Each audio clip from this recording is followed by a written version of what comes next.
Hello दोस्तों, नमस्कार। आपका स्वागत है हमारे चैनल टचवुड स्टोरी में। दोस्तों, आज एक ऐसी स्टोरी जो है आम इंसान की ज़िंदगी में, जो हर लाइफ में, जो हर औरत को, हर लेडीज को जो अपने जीवन में फेस करनी पड़ती है। ऐसी स्टोरी कई बार क्या होता है, जैसे परिवार में जो औरत होती है वो फेस करती है कि जैसे परिवार में लड़कियां किसी के हो जाती है तो वो फेस करती है कि उसके साथ भेदभाव होने लग जाता है।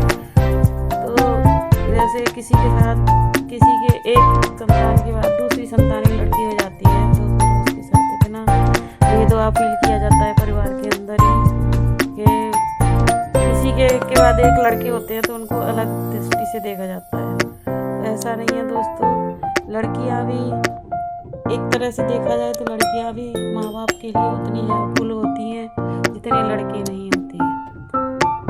बेटे होने से और बेटी होने से कोई फर्क नहीं पड़ता है। एक पेरेंट्स को इस तरह से देखना चाहिए कि बेटे भी अगर देखें तो बाहरी तौर पर बेटों को भी 20-25 ईयर्स तक उनको पढ़ाई कराना, एजुकेशन कराना, उनका जो भी है पालन पालन करना सेम ही करना पड़ता है। बेटियों का भी सेम ही करना पड़ता है। तो इस तरह से अपन देखा जाए तो पूरी तरह से तो कोई भी खास फर्क नहीं पड़ता है और इतना भेदभाव नहीं करना चाहिए। कई मिडिल क्लास औरतों को तो इतना घमंड हो जाता है, अगर उनके 2-3 लड़के हो जाते हैं तो वो लड़की, जिनके 2-3 परिवार में लड़कियां हैं, उनको इतनी हे दृष्टि से देखते हैं कि जैसे उन्होंने क्या तीर मार दिया।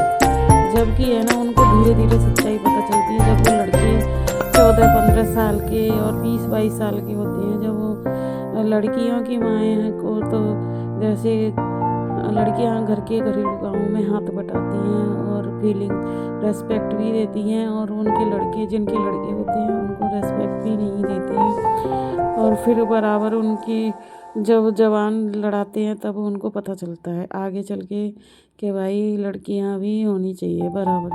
तो लड़के लड़की से कोई मतलब नहीं होता है। जो बच्चा पेरेंट्स की रेस्पेक्ट करे वो बच्चा सच में बच्चा कहलाने के संतान, योग्य संतान होने के लायक है, चाहे लड़का हो चाहे लड़की हो।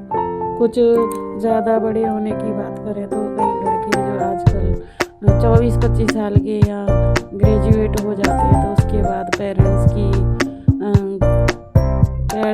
से मतलब चोरी छिपे ऐसे करतूतें करने लग जाते हैं कि उनके पेरेंट्स को ही शर्मिंदा होना पड़ता है। और आवारागर्दी करते रहते हैं, ना कोई काम धंधा होता है, कोई रोजगार भी रहता है।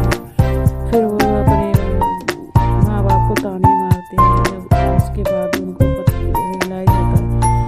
कई तो लड़के भी शादी होते हैं उनको भी बहू ले जाती है तो वो भी चले जाती है माँ बाप को छोड़ के। माँ बाप को इसलिए लगता क्या है कि बुढ़ापे में ही हमारे साथ रहे, जबकि ऐसा होता नहीं है। जो रखने वाले उनको जो है ना, मेन चीज़ तो उनकी परवरिश होती है। जिस तरह से आपने अपने बच्चों की परवरिश की है उस तरीके से वो बच्चे आपको किस तरह से आगे जाके सिचुएशन को हैंडल करेंगे वो आपसे ही सीखते हैं।